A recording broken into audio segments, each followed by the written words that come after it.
बात करते हैं mean and variance of a binomial distribution. Binomial distribution में मीन और वेरिएंस,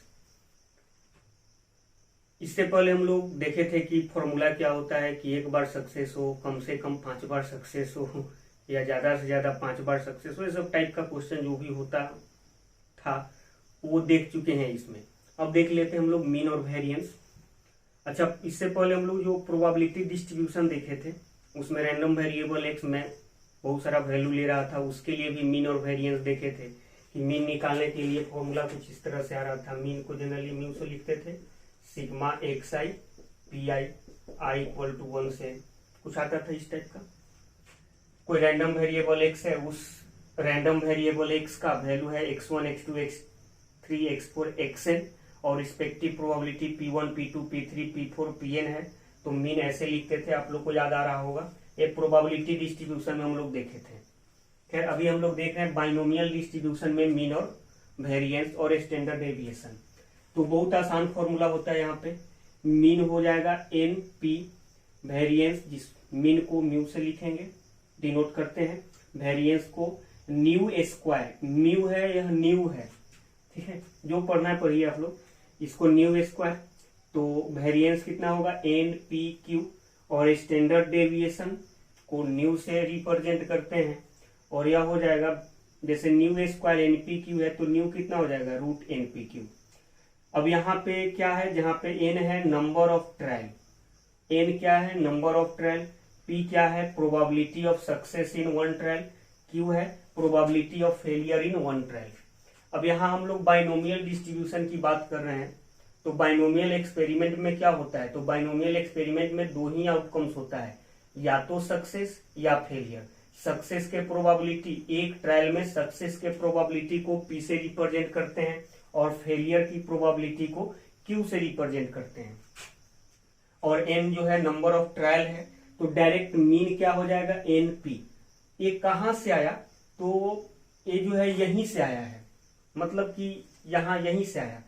जैसे बाइनोमियल डिस्ट्रीब्यूशन में भी मीन निकालने का वही तरीका है, एक्स आई पी आई, लेकिन यहाँ पे जब इसको हम सिंप्लीफाई करेंगे तो हमें इतना मिल जाएगा। अब कैसे सिंप्लीफाई करेंगे ये सब छोड़ दो, खैर यही ध्यान रखो कि ये वाला जो है कुछ अलग फॉर्मूला नहीं है, बल्कि इसी को सिंप्लीफाई करके लाया गया है। क्यों? क्योंकि यहाँ पे जो है 2 ही आउटकम्स की बात चल रही है, सक्सेस और फेलियर। वहां पे ऐसा नहीं था बाइनोमियल, ये तो बाइनोमियल डिस्ट्रीब्यूशन है, प्रोबेबिलिटी डिस्ट्रीब्यूशन में ऐसा नहीं था। वहां पे तो बहुत सारा क्या हो सकता था, आउटकम्स हो सकता था। तो यहीं से ये वाला आया है, कैसे आया है उसका कोई जरूरत नहीं है और उस पर जाएंगे भी नहीं। बाइनोमियल थ्योरम में सब यूज करके यहां से यहां तक आया गया है। तो बस याद रखो कि बाइनोमियल डिस्ट्रीब्यूशन में मीन होगा एन पी, वेरिएंस होगा एन पी क्यू, और स्टैंडर्ड डेविएशन होगा रूट एन पी क्यू। जहां पे एन नंबर ऑफ ट्रायल, जितना बार ट्रायल किया जाएगा एक्सपेरिमेंट में, P probability of success in one trial, और Q probability of failure in one trial. चलो देखते हैं क्वेश्चन कुछ करे। If X follow a binomial distribution with mean 3 and variance 3/2, find X greater than equal to 1, और second है P X greater than equal to और P X less than equal to 5। देखिए क्या है, अगर हम फर्स्ट नंबर देखने जाएं तो क्या है, P X greater than equal to 1, इसका वैल्यू चाहिए। अब X greater than equal to 1, तो X greater than equal to 1 का मतलब ये हुआ कि जो एक्स का वैल्यू होगा 1 भी होगा, 1 से बड़ा भी होगा। अब 1 से बड़ा कहां तक होगा, तो डिपेंड करेगा कि ट्रायल कितना बार हो रहा है। अगर ट्रायल 10 बार होगा तो X greater than equal to 1 यानी कि 1 2 3 4 से लेकर कहां तक चला जाएगा, 10 तक जाएगा। तो नंबर ऑफ ट्रायल तो पहले जरूरत पड़ेगा। खैर अगर इसको हम लिखे तो क्या लिखेंगे, P1 X greater than equal to 1 यानी P1 plus P2 plus P3, इस तरह से आगे तक जाएगा। वो एन पे डिपेंड करेगा कहां तक जाएगा। P1 का मतलब क्या हुआ, तो आप लोग को बताए थे पिछले ही वीडियो में कि पी आर बाइनोमियल डिस्ट्रीब्यूशन में पी आर लिखने का मतलब क्या हुआ, तो पी आर लिखने का मतलब हुआ प्रोबेबिलिटी ऑफ आर सक्सेस।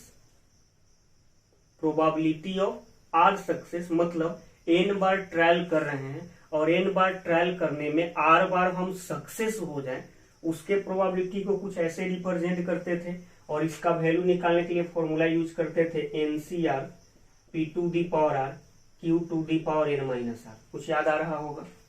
तो यहाँ पे अगर P1 की बात करें तो क्या लिखा जाएगा, पी आर यानी आर बार सक्सेस होना है तो NCR P to the power R Q to the power N minus R. यहाँ P1 है तो क्या लिखेंगे, तो NC1 P to the power 1 Q to the power N minus 1। मतलब ये हुआ कि ये सब का वैल्यू आपको तभी पता चलेगा जब यहां से आपको n मालूम हो जाए, p मालूम हो जाए और q मालूम हो जाए। n p q का वैल्यू मालूम होगा तभी ये सब का वैल्यू आप बता सकते हो। पहले तो n मालूम होगा तभी मालूम चलेगा कि लास्ट में जाएगा कहां तक, और जब इसके बाद आगे बढ़िएगा तो इसमें फॉर्मूला पे इसको ब्रेक कीजिएगा तो p और q का जरूरत पड़ेगा, यानी p और q भी चाहिए। तो उसके लिए आपको ऊपर आते हैं और ऊपर देखते हैं। कह रहा है कि मीन कितना है, 3 है, मीन 3 है और वेरिएंस कितना है, 3/2 है। वो सब यहीं से आ जाएगा, वेरिएंस 3/2 है। तो मीन मान लेते हैं कि लेट, वो सब लिख लेंगे, let number of trial n, probability of success in one trial is p and probability of failure in one trial is q। मान लेंगे सब। तो मीन कितना होगा, np कितना 3, वेरिएंस कितना npq। देखो यहां से याद रखने के लिए बोले थे, npq कितना 3/2। अब यहां से np का वैल्यू उठाकर यहां रख दो, कितना, तो np के जगह पे 3 रख देंगे तो 3 इंटू क्यू इक्वल टू 3/2, 3 और 3 कैंसल, तो q का वैल्यू कितना हो जाएगा 1/2। चलो q का वैल्यू मिल गया 1/2। अब क्या करो, q का वैल्यू मिल गया तो ऑल्सो आप लोग ये भी जानते हैं कि p प्लस क्यू 1 होगा। तो मालूम है एक ट्रायल में सक्सेस का प्रोबेबिलिटी और फेलियर के प्रोबेबिलिटी का सम 1। तो यहां से p का वैल्यू कितना होगा 1 माइनस क्यू, यानी 1 माइनस 1/2 यानी 1/2। तो p भी मिल गया 1/2। अब यहां से क्या करो, यहां से रख दीजिए,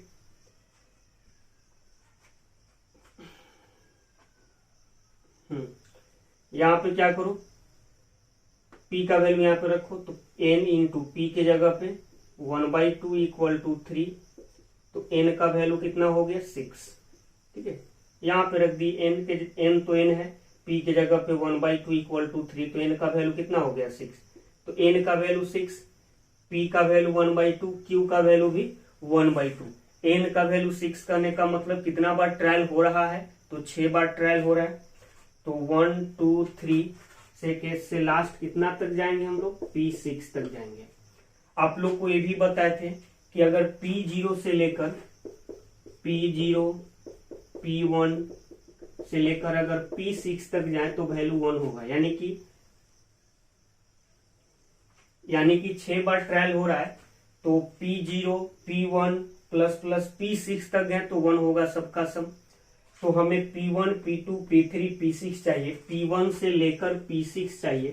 तो इसको ऐसे भी तो लिख सकते हैं 1 माइनस इसके जगह पे 1 माइनस P0, 1 माइनस P0 कहने का मतलब क्या, NC0 P to the power 0 Q to the power n minus 0। यानी यहां से क्या हो जाएगा, चलो यहां देख लेते हैं, यहां से क्या हो जाएगा 1 माइनस n का वैल्यू 6, तो 6C0 P to the power 0 यानी 1/2 टू दी पावर 0, Q यानी 1/2 to the power n minus 0, n मतलब 6 माइनस 0। अब क्या हो जाएगा 1 माइनस 6C0 का वैल्यू 1 होगा, 1/2 के पावर 0 1 और 1/2 टू दी पावर 6। अब तो इसको सिंप्लीफाई खुद से कर सकते हो, जो आएगा हमारा आंसर हो जाएगा। सेकेंड नंबर, चलो सेकेंड नंबर यहां देख लेते हैं।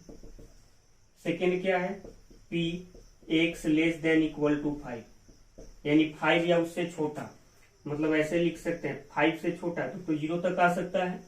तो 0 1 2 प्लस प्लस कहाँ तक, तो 5 तक।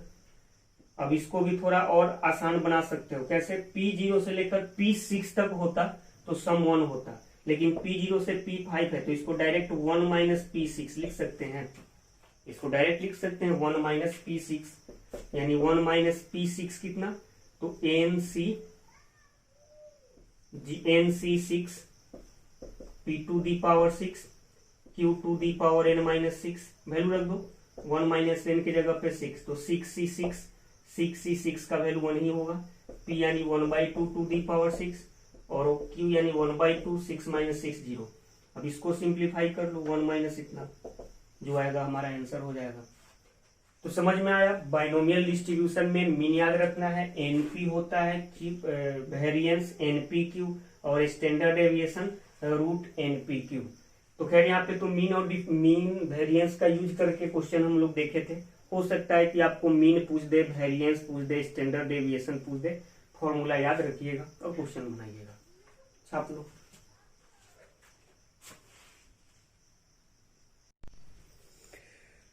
एक दो क्वेश्चन और देख लेते हैं। कर है a die is roll 20 times, getting a number greater than 4 is a success, find the mean and variance of the binomial distribution.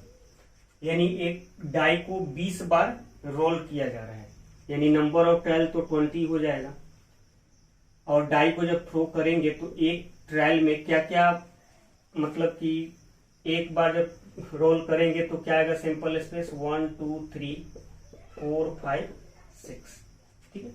अब क्या करें यहाँ पे, a number getting a number greater than 4 is a success, यानी हम success कब होंगे, जब हमें 4 से ज्यादा नंबर मिलेगा। तो P मान लेते हैं probability of success in one trial. Probability of success one trial का मतलब क्या हुआ, प्रोबेबिलिटी ऑफ गेटिंग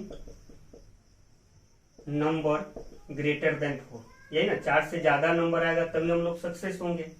तो 4 से ज्यादा नंबर आएगा उसका प्रोबेबिलिटी क्या होगा, या 4 से ज्यादा नंबर आना यानी 5 या 6 आ जाए, तो 5 या 6 आएगा तो फेवरेबल तो 2 हो गया, टोटल कितना हो गया 6, यानी कितना 1/3, यानी सक्सेस का प्रोबेबिलिटी कितना 1/3।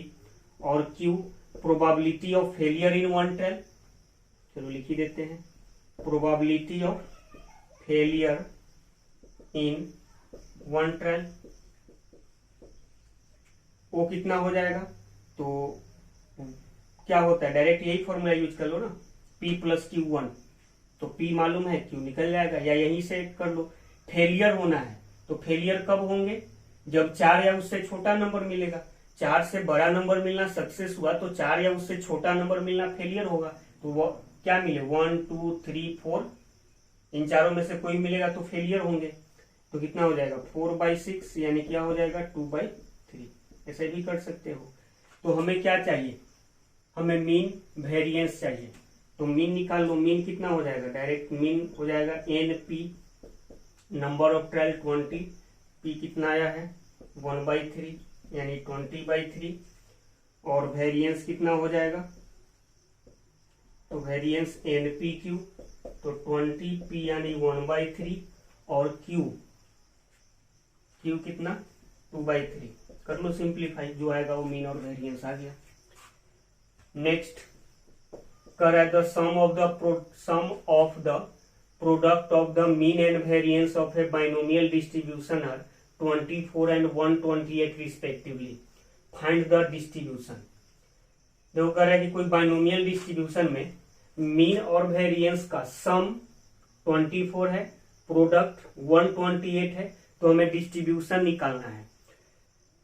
तो डिस्ट्रीब्यूशन निकालना है मतलब कि डिस्ट्रीब्यूशन निकालने का मतलब है एक जनरल डिस्ट्रीब्यूशन हमें निकाल के बताना है। जनरल डिस्ट्रीब्यूशन मतलब PR निकाल कर बता देंगे। PR क्या होगा NCR, P to the power R, Q to the power n minus R। अब जनरल में R तो रहेगा ही, लेकिन N P और Q का वैल्यू तो रखना पड़ेगा। जनरल डिस्ट्रीब्यूशन का मतलब ये हुआ कि हमें PR मतलब R बार सक्सेस होने का प्रोबेबिलिटी बता देना है। किसके टर्म में, आर के टर्म में ही, लेकिन एन पी क्यू का वैल्यू तो रखना पड़ेगा। अब एन पी क्यू का वैल्यू कहां से आएगा, तो क्वेश्चन में जो इन्फॉर्मेशन हमें दिया है उससे क्या करेंगे हम लोग, एन पी और क्यू का वैल्यू लाएंगे। कैसे, तो क्या कर रहा है कि सम मीन और वेरिएंस का सम कितना है 24, तो mean N P variance N P Q, sum कितना 24। बोर्ड एग्जाम में अपना लिख लीजिएगा ये सब कि let N equal to number of trial, P equal to probability of success in one trial, Q equal to probability of failure in one trial, उसके बाद ऐसे, ठीक है। तो उतना लैंग्वेज हम नहीं लिख रहे हैं, आप लोग कर लीजिएगा। और प्रोडक्ट कितना है, एनपी इंटू एनपी क्यू, यानी मीन और वेरिएंस का प्रोडक्ट कितना 128। अब इन दोनों जगह से एनपी तो कॉमन है, तो यहाँ हो जाएगा 1 प्लस क्यू इक्वल टू 24, और यहाँ हो जाएगा N square P square Q equal to 128। जो होगा यहीं से होगा, यहीं से कुछ ऐसा इक्वेशन बनेगा जहां से एन पी और क्यू का वैल्यू मिल जाए। खैर इक्वेशन कितना बना है मेरे पास, तो 2 इक्वेशन बना। अननोन कितना है, तो अननोन 3 है, कौन कौन, एन पी और क्यू। तो देखने में लग रहा है कि 2 इक्वेशन है, एक इक्वेशन हम लोग पहले से हमेशा जानते हैं कि P प्लस क्यू 1 होता है, भी तो इक्वेशन एक है ना मेरे पास कि P प्लस क्यू हमेशा 1 होता है। तो 3 इक्वेशन मिल गया ना, 1 2 3, 3 इक्वेशन 3 अननोन निकल जाएगा। ऐसा करो, यहाँ एन स्क्वायर पी स्क्वायर है, तो यहाँ से एन स्क्वायर पी स्क्वायर निकालेंगे तो कितना हो जाएगा 128 बाई क्यू, ठीक है। यहां से अगर एन पी का वैल्यू निकाले तो कितना होगा 24 बाई 1 प्लस क्यू। ऐसा करते इसको दोनों तरफ स्क्वायर कर देते हैं, क्यों, स्क्वायर करेंगे तो इधर हो जाएगा एन स्क्वायर पी स्क्वायर, और वहां भी एन स्क्वायर पी स्क्वायर, दोनों का एलएचएस बराबर होगा, आरएचएस को बराबर कर देंगे, वही करने वाले हैं, दोनों तरफ स्क्वायर कर दो। तो एन स्क्वायर पी स्क्वायर 24 का स्क्वायर 576, और नीचे हो जाएगा 1 प्लस क्यू का स्क्वायर। अब क्या करो, यहां से दोनों का देखो, दोनों का एलएचएस बराबर है तो आरएचएस भी बराबर होगा, कर दो बराबर, कितना, इसका आरएचएस 1 प्लस क्यू का स्क्वायर इक्वल टू, वहां पे कितना है 128 बाई क्यू है, कटेगा 64 टाइम्स, काट कर देखो 64 से 2 टाइम्स और 9 टाइम्स कट जाएगा। यहां से कितना हो, इधर मल्टीप्लाई करो तो 9q, ठीक है, 9q equal to 2 into 1 plus Q का स्क्वायर, तो 1 प्लस क्यू का स्क्वायर को चलो 1 square plus Q square plus 2q, ऐसे लिख दिए। उधर चला गया तो 1 प्लस 2q प्लस क्यू, यहां से कितना हो जाएगा 9q equal to 2 plus 2q 2 plus 2q plus 4q, 1 plus Q square ना, तो 2 plus 2q square plus 4q, यानी 2q स्क्वायर प्लस कितना हो जाएगा 4q और माइनस 9q, तो minus 5q plus 2 equal to 0। 2 into 2 4, तो इसको फैक्टराइज कर दो, 2q square minus 4q minus q plus 2 equal to 0। 2q common लेंगे तो कितना हो जाएगा q माइनस 2, माइनस 1 कॉमन लेंगे, q माइनस 2 इक्वल टू 0। अब कितना कॉमन होगा दोनों में, इधर देख लेते हैं,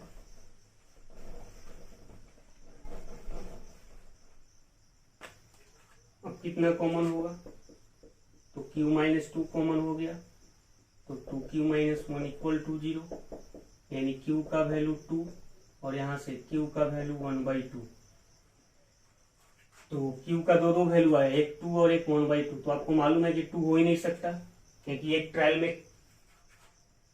ट्रायल में मतलब किसी भी इवेंट का प्रोबेबिलिटी 1 से ज्यादा हो ही नहीं सकता, तो 2 तो होगा नहीं, तो क्या चलेगा 1/2 चलेगा। तो p का वैल्यू यहाँ से निकालो, p प्लस क्यू 1, तो p का वैल्यू कितना होगा 1 माइनस क्यू, यानी 1 माइनस 1/2, वो भी 1/2 हो जाएगा, ठीक है। और यहाँ पे रख दो, यहाँ से p और q का वैल्यू रख दिए। नाउ एन पी इक्वेशन मान लो इसको 1, ठीक है, इसी को मान लो 1 और लिख दो from 1 N P into 1 plus Q कितना 24, वैल्यू रखो एन पी का वैल्यू 1/2, 1 प्लस क्यू यानी 1/2 इक्वल टू 24, यानी एन इंटू 1/2 और यहाँ कितना 2 + 1 यानी 3/2 इक्वल टू 24, 8 टाइम्स कटेगा कितना हो जाएगा 4, एन का वैल्यू हो जाएगा 32, 32 एन का वैल्यू आ गया 32। तो हमें क्या निकालना है, फाइंड द डिस्ट्रीब्यूशन। तो चलो डिस्ट्रीब्यूशन क्या हो जाएगा, डिस्ट्रीब्यूशन तो जनरल डिस्ट्रीब्यूशन बता देना है। भी बोले थे कि जब भी डिस्ट्रीब्यूशन पूछे तो जनरल बता देना है, मतलब हमें क्या बता देना है, पी आर कितना NCR P⁴ Q⁴n−r, एन का वैल्यू कितना तो 8 रख दीजिए, नहीं 32, CR P का वैल्यू 1/2 Q का वैल्यू 1/2 यही आंसर होगा, Q⁴n−r तो n कितना 32 -r, ठीक है। और इन दोनों को एक साथ करके भी लिख सकते हो और कंबाइन करके, तो ये हमारा हुआ। तो उम्मीद करते हैं कि ये सब क्वेश्चन बन जाएगा। तो प्रोबेबिलिटी का क्वेश्चन बनाइए, जो भी बुक है NCERT ये सब मिसलेनियस से सब क्वेश्चन बनाइए, डाउट अगर हो जरूर पूछिए। देखो छाप लो।